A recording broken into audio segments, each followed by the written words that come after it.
Hello दोस्तों, नमस्कार। स्वागत है आप सभी का एक बार फिर से हमारे यूट्यूब चैनल रुद्रार्थ क्लासेस में।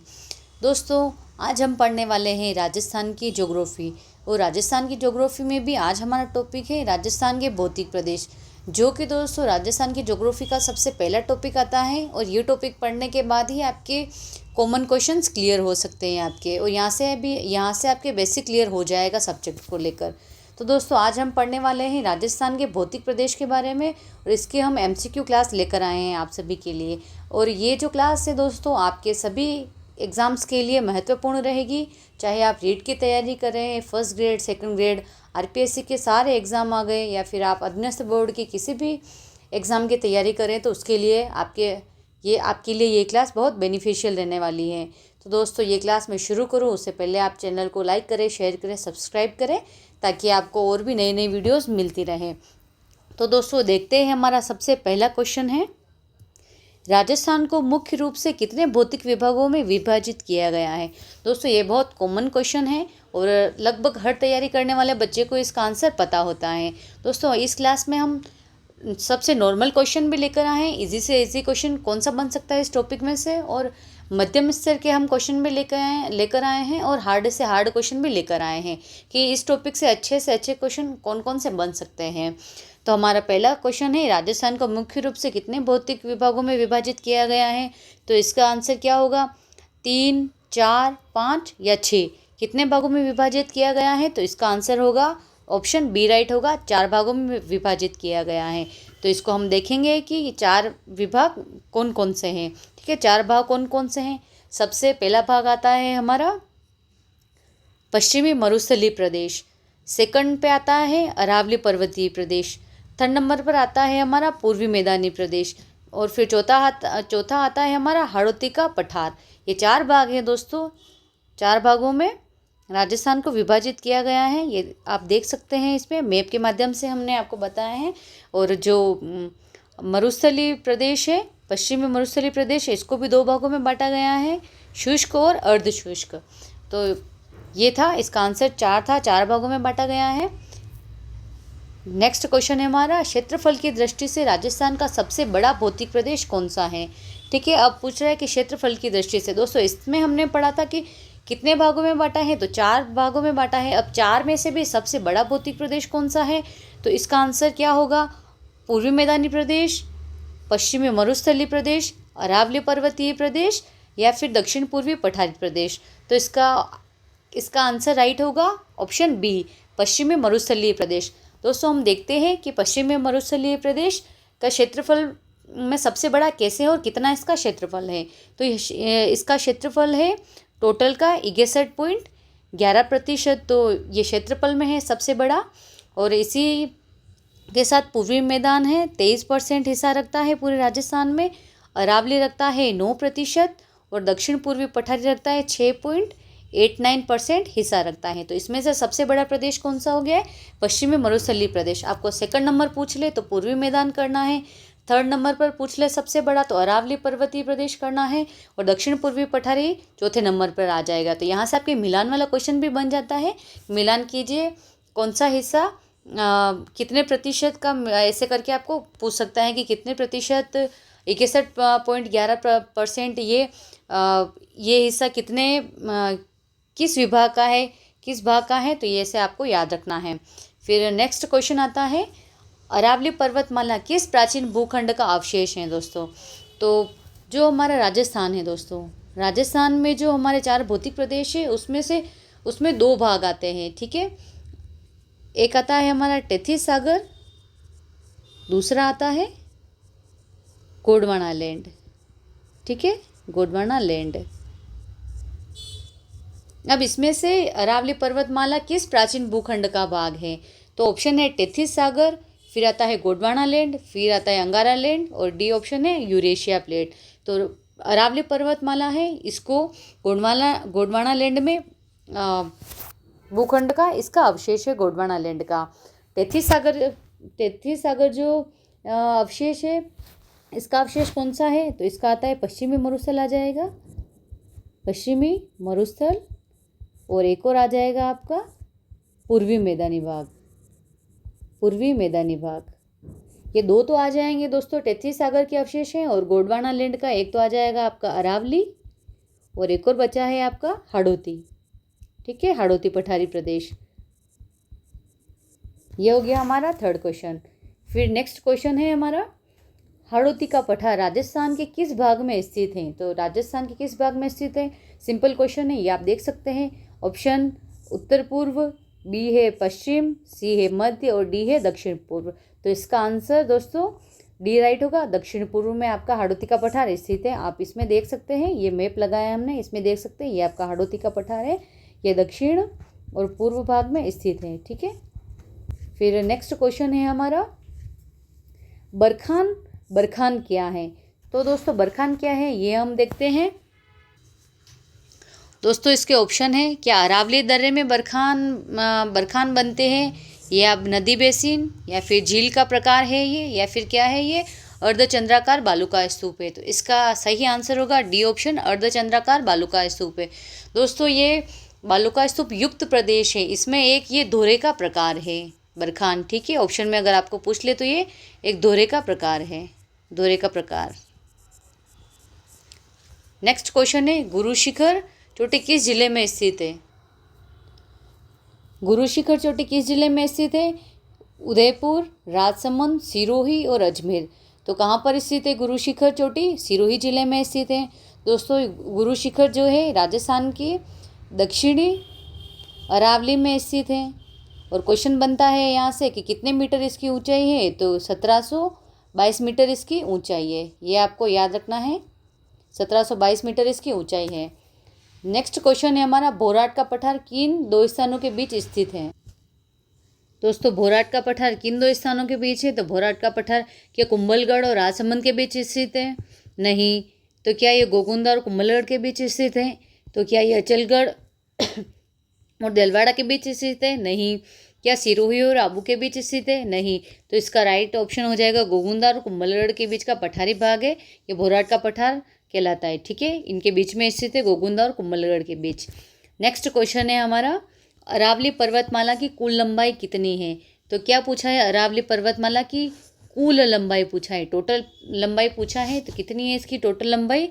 क्या 550 किलोमीटर है, क्या 692 किलोमीटर है, या फिर 800 किलोमीटर है, या फिर 950 किलोमीटर है? तो इसका राइट ऑप्शन हो जाएगा दोस्तों 692 किलोमीटर। ये जो इसकी पूछी है कुल लंबाई पूछी है दोस्तों। अब देखते हैं कि 550 किलोमीटर क्या है। तो इसकी राजस्थान में लंबाई है ये। ठीक है, 550 किलोमीटर राजस्थान में लंबाई है अरावली पर्वतमाला की, ये आपको याद रखना है। और टोटल लंबाई है गुजरात से लेकर दिल्ली तक, गुजरात से दिल्ली तक इसकी लंबाई आ जाएगी 692 किलोमीटर। और राजस्थान में कितना है? तो 550 है। और टोटल प्रतिशत की बात कर रहे हैं तो लगभग 80% राजस्थान में इसका हिस्सा पड़ता है अरावली का। नेक्स्ट क्वेश्चन है, लाठी सीरीज का संबंध किस भौतिक प्रदेश से है? तो लाठी सीरीज का संबंध क्या हाड़ौती के पठार से है, या फिर पूर्वी मैदान से है, या फिर अरावली से है, या फिर पश्चिमी मरुस्थलीय प्रदेश से है? तो इसका राइट ऑप्शन दोस्तों डी ऑप्शन होगा, पश्चिमी मरुस्थलीय प्रदेश से इसका संबंध है लाठी सीरीज का। दोस्तों लाठी सीरीज क्या है, इसको हम शॉर्ट में अगर देखें तो ये क्या है, भूगर्भिक जल पट्टी है। ये एक भूगर्भिक जल पट्टी है, भूगर्भिक जल पट्टी है। और यहाँ पर सेवण, धामण, करड़, अंजन घासों के यहाँ पर प्रकार मिलते हैं। ठीक है, सेवण, ये घासों के नाम भी पूछे गए हैं कि ये घासें कहाँ पर पाई जाती हैं, राजस्थान में कौन से प्रदेश में पाई जाती हैं? तो आपको याद रखना है सेवण, धामण, करड़, अंजन आदि और बहुत सारी घासें हैं जो यहाँ पर बहुत इसके पश्चिमी मरुस्थल में पाई जाती है। और जो लाठी सीरीज है ये पश्चिम मरुस्थलीय प्रदेश में, इस प्रदेश से संबंधित है। और ये एक भूगर्भिक जल पट्टी है, ये याद रखना है। नेक्स्ट क्वेश्चन है, राजस्थान का मेरवाड़ा क्षेत्र किन 2 भौतिक प्रदेशों को अलग करता है? दोस्तों अच्छा क्वेश्चन है, बहुत सारे बच्चे इसमें कन्फ्यूजन हो सकते हैं। तो क्या ये किन भौतिक प्रदेशों को अलग करता है? तो क्या ये पश्चिम मरुस्थल व पूर्वी मैदान को अलग करता है, या फिर हाड़ौती व अरावली को अलग करता है, या फिर पूर्वी मैदान व मध्य अरावली है ना, ये मध्य अरावली को अलग करता है, या फिर ये शेखावटी व लूणी बेसिन को अलग करता है? तो इसका राइट ऑप्शन होगा, तो दोस्तों इसका राइट ऑप्शन क्या होगा, पूर्वी मैदान और मध्य अरावली इसका राइट ऑप्शन होगा। नेक्स्ट क्वेश्चन है, राजस्थान में सबसे कम क्षेत्रफल वाला भौतिक प्रदेश कौन सा है? दोस्तों हमने पहले देखा था कि सबसे अधिक क्षेत्रफल वाला, और नेक्स्ट क्वेश्चन है हमारा राजस्थान में सबसे कम क्षेत्रफल वाला भौतिक प्रदेश। तो सबसे कम क्षेत्रफल वाला भौतिक प्रदेश कौन सा है? क्या पश्चिमी मरुस्थलीय प्रदेश है, या फिर पूर्वी मैदान है, या फिर दक्षिण पूर्वी पठारी प्रदेश है, या फिर अरावली पर्वतीय प्रदेश है? तो इसकी डिटेल हमने पहले जो हमने क्वेश्चन पढ़ा था उसमें पढ़ लिए हैं। तो इसका राइट ऑप्शन होगा सी, दक्षिण पूर्वी पठारी प्रदेश। सिर्फ 6% भाग है, ठीक है, 6.89%, ठीक है। फिर नेक्स्ट क्वेश्चन आता है, उदयपुर के आसपास की तश्तरी नुमा पहाड़ियों को स्थानीय भाषा में क्या कहा जाता है? तो इसको क्या कहा जाता है स्थानीय भाषा में?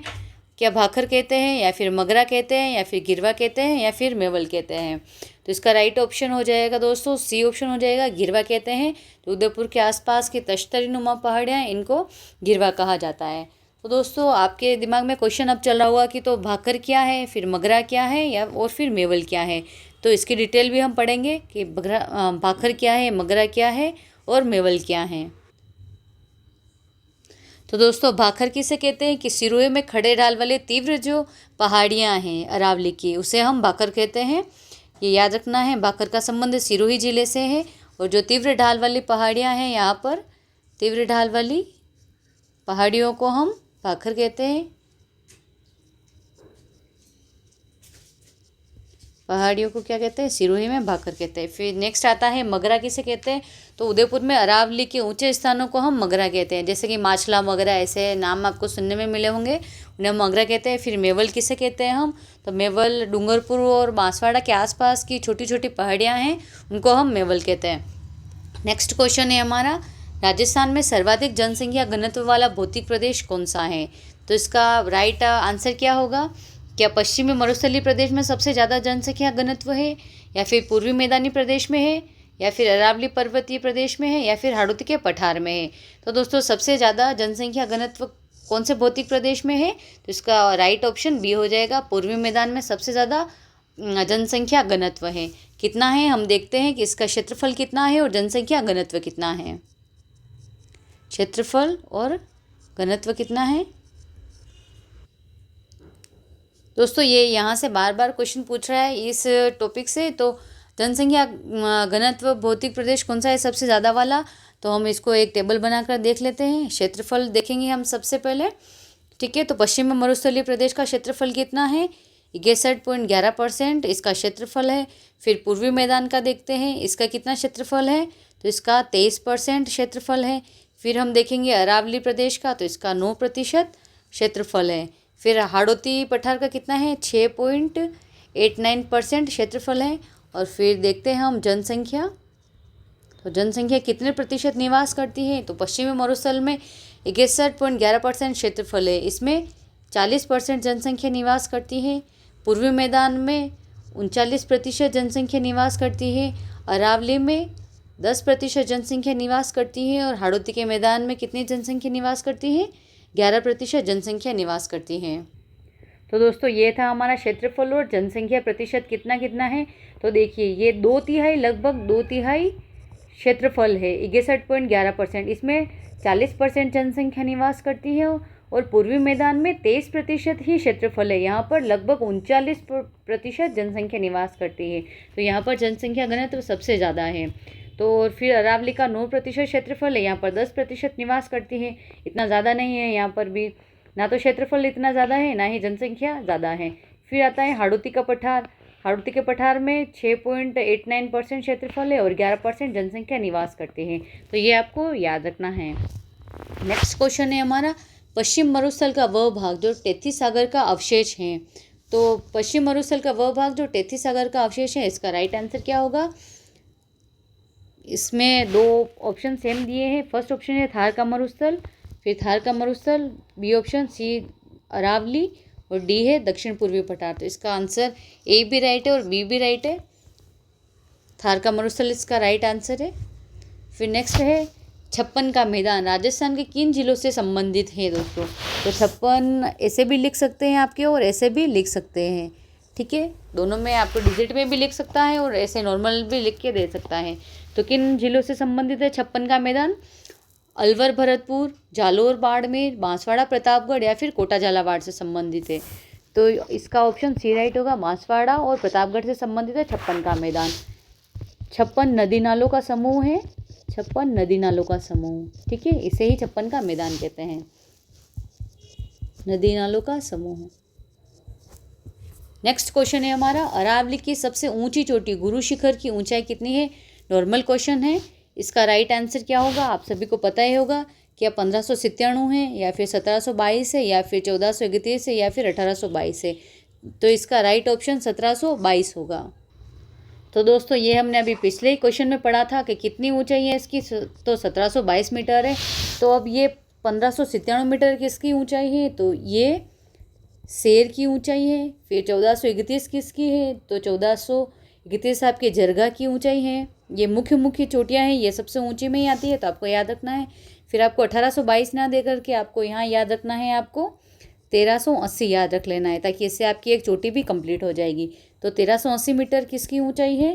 तो ये अचलगढ़ की है, अचलगढ़। फिर एक चोटी और आपको याद रख लेनी है, आपको 1442 मीटर, ये किसकी है? देलवाड़ा की ऊंचाई है ये, ठीक है। ये आपके चोटियाँ कंप्लीट हो जाती है। फिर नेक्स्ट आता है आपके, तो दोस्तों ये चोटियाँ आपको मुख्य मुख्य चोटियाँ हैं। तो ये टॉप 4 चोटियाँ हैं, 4-5 चोटियाँ हैं, आपको याद रखना है। यहाँ से आपको आरोही अवरोही क्रम में भी क्वेश्चन दे सकता है कि चोटियों को आरोही क्रम में जमाइए या फिर अवरोही क्रम में जमाइए। घटते से बढ़ते क्रम में आपको याद रखनी है इनकी ऊँचाई, ठीक है। नेक्स्ट क्वेश्चन है हमारा, लूनी बेसिन को किस अन्य नाम से किस नाम से जाना जाता है? तो लूनी बेसिन को किस अन्य नाम से जाना जाता है? तो हमारा इसका ऑप्शन राइट होगा, गोडवाड़ प्रदेश। नेक्स्ट आता है क्वेश्चन हमारा, पश्चिमी मरुस्थलीय प्रदेश को 25 सेंटीमीटर समवर्षा रेखा कितने भागों में विभाजित करती है? तो इसका राइट ऑप्शन क्या होगा दोस्तों? कितने 3 भागों में विभाजित करती है, या फिर 2 में करती है, या फिर 4 में करती है, या फिर 1 में करती है?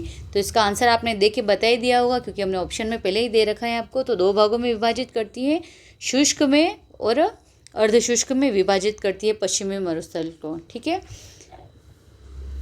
नेक्स्ट है, उत्खात स्थलाकृति किस नदी बेसिन की प्रमुख विशेषता है?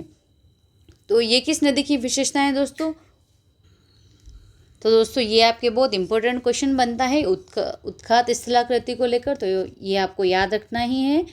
तो यहाँ से क्वेश्चन पूछा जाता है, हर बार एग्जामिनर क्वेश्चन यहाँ से क्वेश्चन पूछता ही है, और अगली बार भी क्वेश्चन बनने की आपकी 100% संभावना बनती है। तो आपको इस पर इम्पोर्टेंट लगा लेना, याद कर लेना है अगर आपको याद नहीं है। तो उत्खात स्थलाकृति किस नदी बेसिन से संबंधित है? तो ये चंबल नदी इसका राइट आंसर हो जाएगा, ठीक है।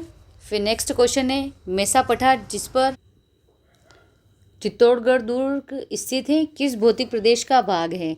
तो दोस्तों क्वेश्चन हमारा क्या है कि मेसा पठार जिस पर चित्तौड़गढ़ दुर्ग स्थित है किस भौतिक प्रदेश का भाग है?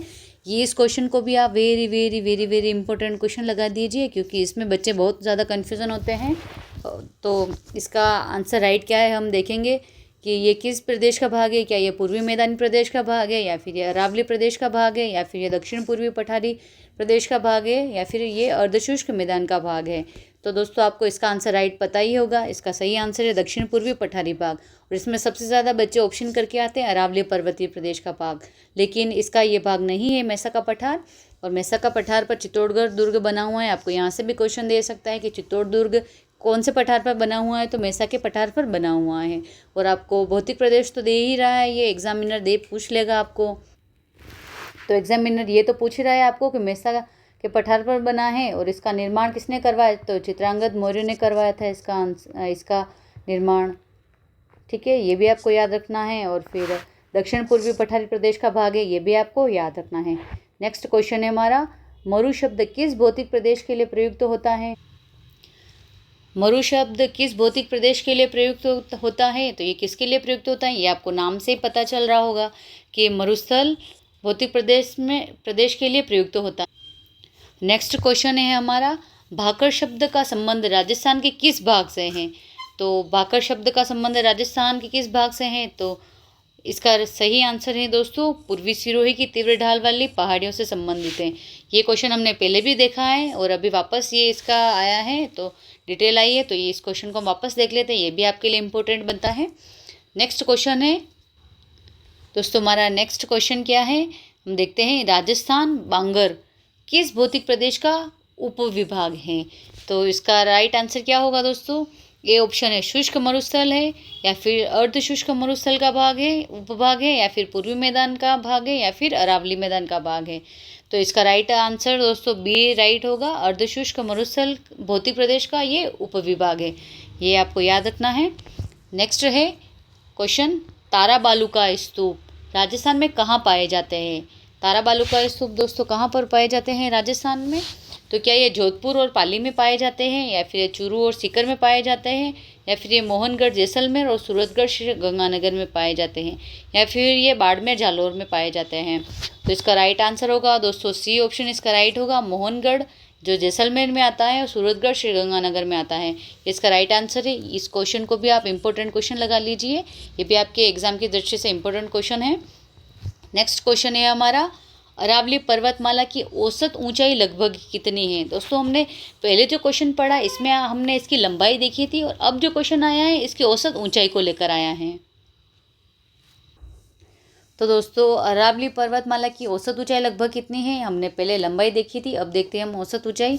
तो इसकी औसत ऊंचाई, इसका राइट आंसर होगा दोस्तों 930 मीटर, इसका राइट आंसर होगा। अब हम अरावली पर्वतमाला के बारे में एक सामान्य जानकारी देख लेते हैं। इसको 3 भागों में बांटा गया है अरावली पर्वतमाला को। सबसे पहले आता है हमारा उत्तरी अरावली, फिर आता है हमारे मध्य अरावली, फिर आता है हमारा दक्षिण अरावली। इसकी भी आपको अलग से चोटी मतलब इसकी ऊंचाई पूछ सकता है कि दक्षिण अरावली की ऊंचाई क्या है, मध्य अरावली की ऊंचाई क्या है, और फिर आपको उत्तरी अरावली की औसत ऊंचाई भी पूछ सकता है। तो दक्षिण अरावली में सबसे ज़्यादा ऊंची चोटियाँ हैं, और सबसे ज़्यादा ऊंचाई अरावली की भी दक्षिण अरावली में ही है। तो औसत ऊंचाई इसकी यहाँ पर है 1000 मीटर है। मध्य अरावली में औसत ऊंचाई 700 मीटर है, और उत्तरी अरावली की अगर बात करें हम तो इसकी औसत ऊंचाई 450 मीटर है। और ऑल ओवर की बात की जाए तो ऑल ओवर में 930 मीटर इसकी औसत ऊंचाई आ जाएगी। नेक्स्ट क्वेश्चन है हमारा दोस्तों, नेक्स्ट क्वेश्चन है हमारा, दक्षिण पूर्वी पठारी प्रदेश की मुख्य मिट्टी कौन सी है?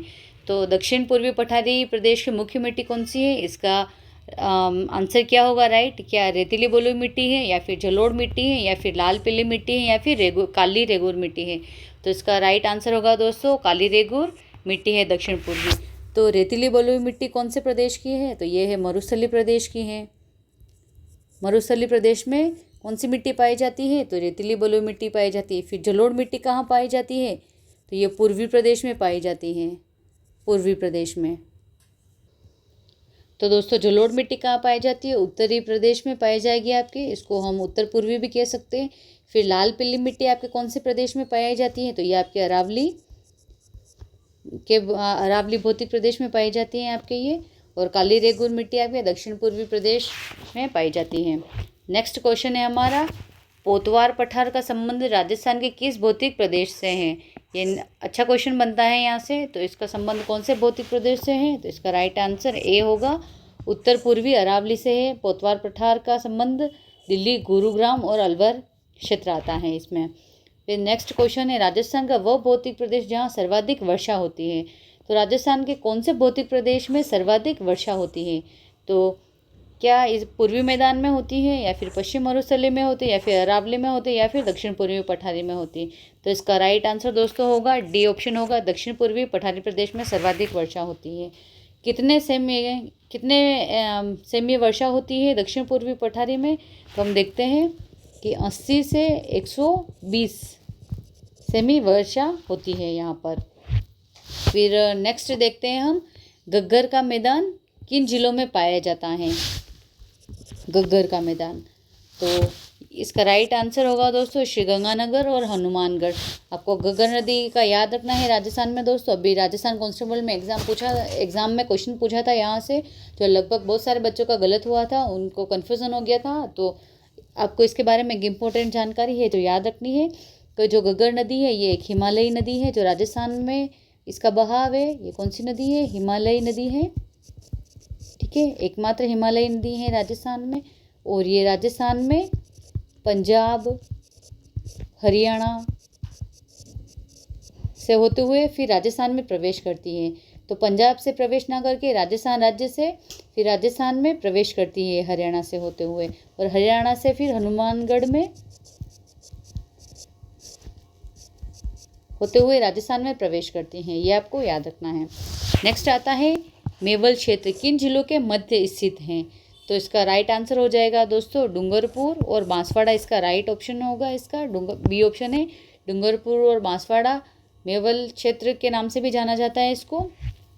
फिर नेक्स्ट आता है हमारा क्वेश्चन, अरावली पर्वतमाला की सबसे कम ऊंचाई और विस्तार किस जिले में है? ये एक अच्छा क्वेश्चन है यहाँ से कि अरावली पर्वतमाला की सबसे कम ऊंचाई और विस्तार किस जिले में है? तो इसका राइट आंसर क्या होगा? क्या उदयपुर में है, या फिर सिरोही में है, या फिर अजमेर मध्य अरावली में है, या फिर अलवर में है? तो दोस्तों इसका राइट आंसर क्या हो जाएगा? सी हो जाएगा, अजमेर में। तो इसका राइट ऑप्शन दोस्तों सी होगा, अजमेर मध्य अरावली है जिसकी सबसे कम ऊंचाई है। ठीक है, फिर उदयपुर में क्या है? तो उदयपुर में अरावली सबसे ज़्यादा चौड़ाई है। यहाँ पर अरावली की सर्वाधिक चौड़ाई पूछ ले आपको तो ये उदयपुर में है। और सिरोही में क्या है? तो सिरोही में सर्वाधिक ऊंचाई है। यहाँ पर सर्वाधिक ऊंचाई आप देखेंगे कि सर्वाधिक जो ऊंची चोटियाँ हैं, शेर है, गुरु शिखर है, ये आपके इसी में आती है, सिरोही जिले में आती हैं। और अजमेर का हो ही गया है, ये सबसे कम ऊंचाई और विस्तार अजमेर में है। फिर नेक्स्ट क्वेश्चन है हमारा, मरुस्थलीकरण के प्रसार को रोकने में अरावली की मुख्य भूमिका क्या है? तो मरुस्थलीकरण के प्रसार को रोकने में अरावली की मुख्य भूमिका क्या है? तो कृषि को बढ़ावा देना है, या फिर खनिज संसाधन प्रदान करना है, या फिर मरुस्थल को पूर्वी भाग में फैलने से रोकना है, या फिर पर्यटन को बढ़ावा देना है? तो दोस्तों इसका राइट आंसर हो जाएगा सी, मरुस्थल को पूर्वी भाग में फैलने से रोकना।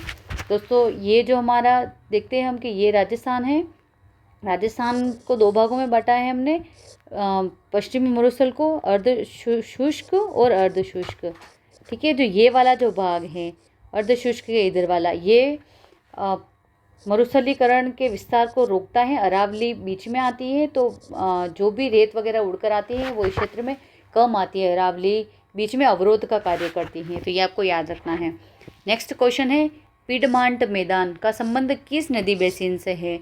तो पिडमांट मैदान का संबंध बनास नदी बेसिन से है, जो राजसमंद और भीलवाड़ा के मध्य स्थित है। इसका राइट ऑप्शन दोस्तों सी हो जाएगा। नेक्स्ट क्वेश्चन है, राजस्थान का कौन सा भौतिक प्रदेश सबसे नवीनतम है? तो कौन सा भौतिक प्रदेश सबसे नवीनतम है? क्या अरावली है, या फिर हाड़ौती है, या फिर पूर्वी मैदान है, या फिर थार का मरुस्थल है? दोस्तों इस क्वेश्चन को हम बहुत अच्छे से देखेंगे। तो देखते हैं हम इसका, सबसे पहले हम इसका आंसर देख लेते हैं कि कौन सा भौतिक प्रदेश सबसे नवीनतम है। दोस्तों इसका राइट आंसर हो जाएगा थार का मरुस्थल, ये इसका राइट आंसर है इसका, ये सबसे नवीनतम है। सबसे प्राचीन दोस्तों आपके अरावली आ जाएगा, जो इसका निर्माण काल बताते हैं हम प्री कैम्ब्रियन काल बताते हैं, प्री कैम्ब्रियन काल में इसका निर्माण हुआ है अरावली का। ये क्वेश्चन एग्जाम में पूछा गया है, अरावली का निर्माण कौन से काल में हुआ है? तो प्री कैम्ब्रियन काल में हुआ है। सबसे पहले नंबर पर राजस्थान में अरावली का ही निर्माण हुआ था, और ये अवशिष्ट है, ये अवशिष्ट भाग है, ये याद रखना है आपको। फिर आता है आपका सेकंड नंबर पे कौन से भाग का निर्माण हुआ है आपके? तो सेकंड नंबर पर आ जाएगा आपके हाड़ौती पठारी प्रदेश, तो सेकंड नंबर पर आपके ये है। फिर थर्ड नंबर पर आपका पूर्वी मैदानी प्रदेश आ जाएगा, और फोर्थ नंबर पर आपका थार का मरुस्थल आ जाएगा। तो सबसे नवीन पूछे तो थार मरुस्थल, और सबसे प्राचीन पूछ ले तो आपका अरावली ऑप्शन राइट होगा। फिर नेक्स्ट क्वेश्चन आता है आपका, जसवंतपुरा की पहाड़ियाँ किस भौतिक प्रदेश का भाग हैं? तो जसवंतपुरा की पहाड़ियाँ कौन से भौतिक प्रदेश का भाग है? तो ये लूनी बेसिन का भाग है ये। नेक्स्ट क्वेश्चन है, प्लाया झीलें, ये पलाया नहीं है, यहाँ पर होगा प्लाया झीलें, राजस्थान के किस क्षेत्र में अधिक पाई जाती हैं? तो ये कौन से क्षेत्र में पाई जाती है दोस्तों प्लाया झीलें? ये आपके शुष्क मरुस्थल में पाई जाती है प्लाया झीलें। इससे प्लाया झीलें क्या होती हैं, इसके बारे में हम पढ़ेंगे कि प्लाया झील क्या होती हैं। प्लाया झीलें दोस्तों, प्लाया झीलें ये खारे पानी की बड़ी झीलें होती हैं, खारे पानी की बड़ी झीलें होती है। नेक्स्ट क्वेश्चन है हमारा, राजस्थान का वागड़ क्षेत्र किन दो जिलों से मिलकर बनता है? तो वागड़ क्षेत्र किन दो जिलों से मिलकर बनता है? तो डूंगरपुर और बांसवाड़ा। इसका सही ऑप्शन सी होगा, डूंगरपुर और बांसवाड़ा से मिलकर बनता है। नेक्स्ट क्वेश्चन है हमारा, मेरवाड़ा की पहाड़ियाँ राजस्थान के किस भाग में स्थित है और इनका क्या महत्व है? तो आपको ये याद रखना है कि ऑप्शन ए है इसका, सिरोही सबसे ऊंची चोटियों का समूह है ये, या फिर अजमेर, मारवाड़, मरुस्थल और मेवाड़, अरावली को अलग करना, फिर है अलवर, दिल्ली के पास की पहाड़ियाँ, या फिर डी ऑप्शन है उदयपुर, गिरवा का हिस्सा। तो ये राजस्थान किस भाग का हिस्सा है? तो ये अजमेर, मारवाड़ का हिस्सा है, और ये अजमेर, मारवाड़ और मेवाड़ को अलग करती है ये। इसका राइट ऑप्शन बी हो जाएगा। नेक्स्ट क्वेश्चन है आपका, दक्षिण पूर्वी पठारी प्रदेश में पाए जाने वाले विंध्यन कगार किस प्रकार के चट्टानों से निर्मित हैं? तो ये आपके अच्छा क्वेश्चन है। तो इसका राइट आंसर क्या होगा? क्या ये ग्रेनाइट प्रकार की चट्टानों से निर्मित है, या फिर ये बलुआ पत्थर की चट्टानों से निर्मित है, या फिर ये क्वार्टजाइट से निर्मित, या फिर बेसाल्ट से निर्मित है? तो इसका राइट ऑप्शन बी होगा। इस क्वेश्चन को भी आप इम्पोर्टेंट लगा लीजिए, ये क्वेश्चन पूछ सकता है एग्जामिनर। नेक्स्ट क्वेश्चन है हमारा, राजस्थान में अर्धचंद्राकार पहाड़ियों के रूप में किसे जाना जाता है? तो इसका राइट आंसर क्या होगा दोस्तों? बूंदी और मुकुंदरा की पहाड़ियाँ अर्धचंद्राकार पहाड़ियों के रूप में जानी जाती है, बूंदी और मुकुंदरा की पहाड़ियाँ। गिरवा हमने देखा ही था दोस्तों, उदयपुर में जो तश्तरी नुमा पहाड़ियाँ उसे हम गिरवा कहते हैं। लसाड़िया का पठार भी हम आगे पढ़ेंगे, और भोराट का पठार भी हमने देखा है पिछले क्वेश्चंस में। नेक्स्ट आता है हमारा, लसाड़िया का पठार किस झील के पूर्वी भाग में स्थित है? दोस्तों लसाड़िया का पठार, तो ये जयसमंद के पूर्वी भाग में स्थित है लसाड़िया का पठार। इसका राइट आंसर सी होगा, जयसमंद। नेक्स्ट आता है हमारा क्वेश्चन, अरावली पर्वतमाला की सबसे अधिक ऊंचाई किस भाग में है? तो ये क्वेश्चन देखो दोस्तों, हमने देखा ही था पिछले वाले क्वेश्चन में, और अभी आपको इसका आंसर पता चल गया होगा कि अरावली पर्वतमाला की सबसे अधिक ऊंचाई किस भाग में है। तो आपको इसका राइट आंसर बताना है। तो इसका राइट आंसर डायरेक्ट में बता देती हूँ, सी है, दक्षिण अरावली में सबसे अधिक ऊंचाई है। फिर नेक्स्ट क्वेश्चन है, राजस्थान के किस भौतिक प्रदेश की ढाल उत्तर पूर्व की ओर है? तो इसका राइट आंसर क्या होगा दोस्तों? तो राजस्थान के किस भौतिक प्रदेश का ढाल है वो उत्तर पूर्व की ओर है? तो क्या ये पूर्वी मैदान आंसर राइट होगा, या फिर पश्चिमी मरुस्थलीय का है, या फिर दक्षिण पूर्वी पठारी का है, या फिर अरावली पर्वतीय प्रदेश का है? तो इसका राइट आंसर हो जाएगा दोस्तों ए, पूर्वी मैदानी। इसका ढाल किस तरफ है? उत्तर और पूर्व की ओर इसका ढाल है ऐसे। ये आप हो गया आपके उत्तर, ये हो गया आपके पूर्व, ठीक है। फिर आ जाते हैं आपके दक्षिण और पश्चिम। तो आपके ये जो पूर्वी मैदानी भाग है इसका ढाल उत्तर पूर्व की ओर है। नेक्स्ट क्वेश्चन है, चंबल बेसिन में स्थित डांग क्षेत्र किस समस्या से ग्रसित हैं? तो इसका राइट आंसर क्या होगा दोस्तों? क्या जल भराव की समस्या से ग्रस्त है, या फिर सूखा से है, या फिर अत्यधिक मिट्टी कटाव या बीहड़ से है, या फिर लवणी मिट्टी से है? इस क्वेश्चन को आप मोस्ट इम्पोर्टेंट लगा लीजिए।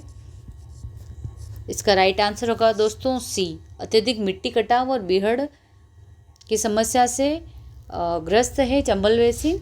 और हमारा नेक्स्ट क्वेश्चन है, भू आकृतिक दृष्टि से राजस्थान का सबसे प्राचीन भाग कौन सा है? तो दोस्तों हमने पहले नवीन देखा था, और अभी क्या क्वेश्चन पूछ लिया है आपको कि सबसे प्राचीन भाग कौन सा है? तो सबसे नवीन तो है पश्चिमी मरुस्थलीय, और सबसे प्राचीन कौन सा है? आपके अरावली। ये आपको अच्छे से याद रखना है। नेक्स्ट है आपका, अरावली की नाला या नाल किसे, तो अरावली की नाल या नाला किसे कहते हैं? आपका क्या होगा इसका आंसर? तो ऑप्शन ए है पहाड़ियों के बीच का मैदान, ऑप्शन बी है पहाड़ियों के किनारे की बस्ती, या फिर पहाड़ी का दर्रा, या फिर पहाड़ियों के बीच बहने वाली नदी। तो नाल किसे कहते हैं? तो इसका राइट ऑप्शन सी होगा, पहाड़ी दर्रों को हम नाल कहते हैं, इसे पास या गैप भी कहते हैं इंग्लिश में। नेक्स्ट क्वेश्चन है, समानांतर बालू का स्तूप जिसे हम अनुदैर्ध्य भी कहते हैं, राजस्थान के किस क्षेत्र में अधिक पाए जाते हैं? तो इसका राइट आंसर क्या होगा? ये कौन से क्षेत्र में अधिक पाए जाते हैं अनुदैर्ध्य बालू का स्तूप? तो क्या ये शेखावटी में पाए जाते हैं, या फिर ये जैसलमेर जोधपुर में पाए जाते हैं, या फिर ये नागौर उच्च भूमि में, या फिर चंबल बेसिन में। तो चंबल बेसिन तो इसका बिल्कुल ऑप्शन होगा ही नहीं, ठीक है। और फिर बचते हैं आपके 3 ऑप्शन, तो इसमें से आपका बी ऑप्शन राइट होगा, जैसलमेर और जोधपुर। अनुदैर्ध्य किसे कहते हैं कि पवन की दिशा के समानांतर हवा चलती है और उसके समानांतर बालू का स्तूप बनते हैं, उन्हें हम अनुदैर्ध्य बालू का स्तूप कहते हैं। नेक्स्ट क्वेश्चन है आपका, किस भौतिक प्रदेश को कृषि के लिए सर्वोत्तम माना जाता है? तो भौतिक प्रदेश कौन सा है जहाँ पर कृषि करना सर्वोत्तम होता है? तो इसका राइट आंसर होगा दोस्तों सी, पूर्वी मैदानी प्रदेश, क्योंकि यहाँ पर जलोढ़ मिट्टी होती है, इसके कारण इसको यहाँ पे भी हमने बताया है पूरा कि जलोढ़ मिट्टी के कारण यहाँ पर कृषि करना सर्वोत्तम माना गया है पूर्वी मैदान में। नेक्स्ट है आपके ऊपर माल का पठार किन 2 स्थानों के बीच स्थित है? तो इसका राइट आंसर क्या होगा दोस्तों? क्या भीलवाड़ा और चित्तौड़गढ़ के बीच स्थित है ऊपर माल का पठार, या फिर बिजोलिया भीलवाड़ा और भैंसरोडगढ़ चित्तौड़गढ़ के बीच स्थित है, या फिर गोगुंदा कुंभलगढ़ के बीच स्थित है, या फिर अजमेर ब्यावर के बीच स्थित है? तो अजमेर ब्यावर इसका बिल्कुल भी ऑप्शन राइट नहीं होगा। भीलवाड़ा और चित्तौड़ इसका राइट आंसर नहीं होगा। और फिर आता है गोगुंदा और कुंभलगढ़, तो ये भी नहीं होगा क्योंकि इसका राइट आंसर तो भोराट है, गोगुंदा और कुंभलगढ़ के बीच का जो पठारी भाग है। इसका राइट ऑप्शन हो जाएगा दोस्तों बी, बिजोलिया भीलवाड़ा और भैंसरोडगढ़ चित्तौड़गढ़, ये आपका राइट आंसर होगा। अगर इसमें बिजोलिया और भैंसरोडगढ़ नहीं होता ऑप्शन में और फिर भीलवाड़ा चित्तौड़ होता तो आपका ये ऑप्शन राइट होता।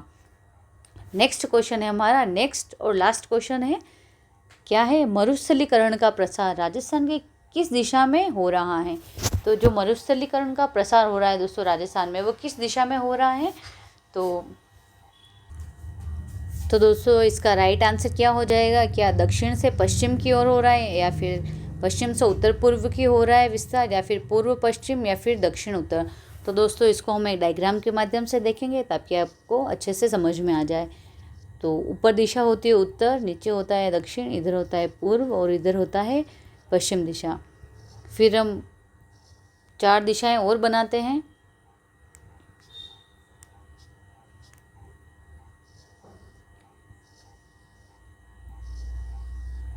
फिर आपका आता है, यहाँ पर आ जाएगा आपके वायव्य कोण, उत्तर और पश्चिम के बीच की दिशा होती है वायव्य कोण। फिर उत्तर और पूर्व के बीच की दिशा होती है ईशान कोण।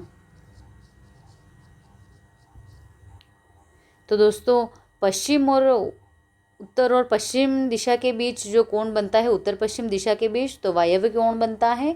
उत्तर और पूर्व दिशा के बीच ईशान कोण बनता है। अब दक्षिण पूर्व के बीच देखेंगे हम कौन सा कोण बनता है, तो आग्नेय कोण बनता है। ये दिशा हो गई हमारे दक्षिण पूर्व। फिर दिशा आती है हमारे दक्षिण पश्चिम दिशा के बीच में कौन सा बनता है, तो दक्षिण पश्चिम दिशा के बीच नैऋत्य कोण बनता है। दोस्तों अब हमने हमारा जो क्वेश्चन था, क्वेश्चन ये था कि मरुस्थलीकरण का प्रसार राजस्थान में किस दिशा में हो रहा है? तो मरुस्थलीकरण का प्रसार, मरुस्थल तो दोस्तों आपके पश्चिम दिशा में है, उत्तर पश्चिम दिशा में आप मान सकते हैं इस दिशा में है, तो यहाँ से इसका प्रसार हो रहा है उत्तर पूर्व की ओर हो रहा है। दोस्तों आप देखेंगे कि जयपुर, अजमेर, ये जो ज़िले हैं यहाँ पर भी आप मरुस्थली रेत बहुत ज़्यादा मात्रा में देख सकते हैं। तो इधर विस्तार बढ़ता ही जा रहा है। तो इसका जो विस्तार हो रहा है मरुस्थलीकरण का, इसका राइट ऑप्शन होगा दोस्तों पश्चिम दिशा से उत्तर पूर्व की ओर हो रहा है। आपको अगर उत्तर पूर्व ना दे करके ऑप्शन में, आपको ऑप्शन में दे दे वायव्य कोण से ईशान कोण की ओर, या फिर ईशान कोण से आग्नेय कोण की ओर, या फिर आग्नेय से नैऋत्य, या फिर नैऋत्य से वायव्य की ओर, तो आपको ये चारों दिशाएं भी याद रखनी है आपको। वायव्य, नैऋत्य, वायव्य, ईशान, नैऋत्य और आग्नेय, ये चारों भी कोण याद रखने हैं आपको। और ये किस दिशा में किधर किधर बनते हैं, तो इसका विस्तार जो हो रहा है दोस्तों वायव्य कोण से ईशान कोण की तरफ हो रहा है। दोस्तों ये थी हमारी आज की क्लास कंप्लीट। इसके बाहर लगभग क्वेश्चन नहीं जाने वाला है। जो भी इम्पोर्टेंट क्वेश्चन बनते हैं वो हमने आपको इस क्लास के माध्यम से पूरा करवा दिया गया है। तो दोस्तों अगर आपको क्लास अच्छी लगी है तो प्लीज़ लाइक करें, शेयर करें, कमेंट करें और चैनल को सब्सक्राइब करें और ज़्यादा से ज़्यादा अपने दोस्तों को जोड़ें ताकि उन्हें भी लाभ मिले। यहाँ से क्वेश्चन आपको लगभग एग्ज़ाम में देखने को मिल जाएंगे दोस्तों। और हमारी कोशिश रहेगी कि हम और भी जो टॉपिक बचते हैं राजस्थान की ज्योग्राफी के, हिस्ट्री के, आर्ट एंड कल्चर के, उससे संबंधित भी हम आपके लिए और वीडियोस लेकर आएँ। तो नेक्स्ट मिलते हैं हम नेक्स्ट वीडियो में। तो आप एक बार फिर से वीडियो को लाइक करें, शेयर करें, कमेंट करें और चैनल को सब्सक्राइब कर दें। Thank you.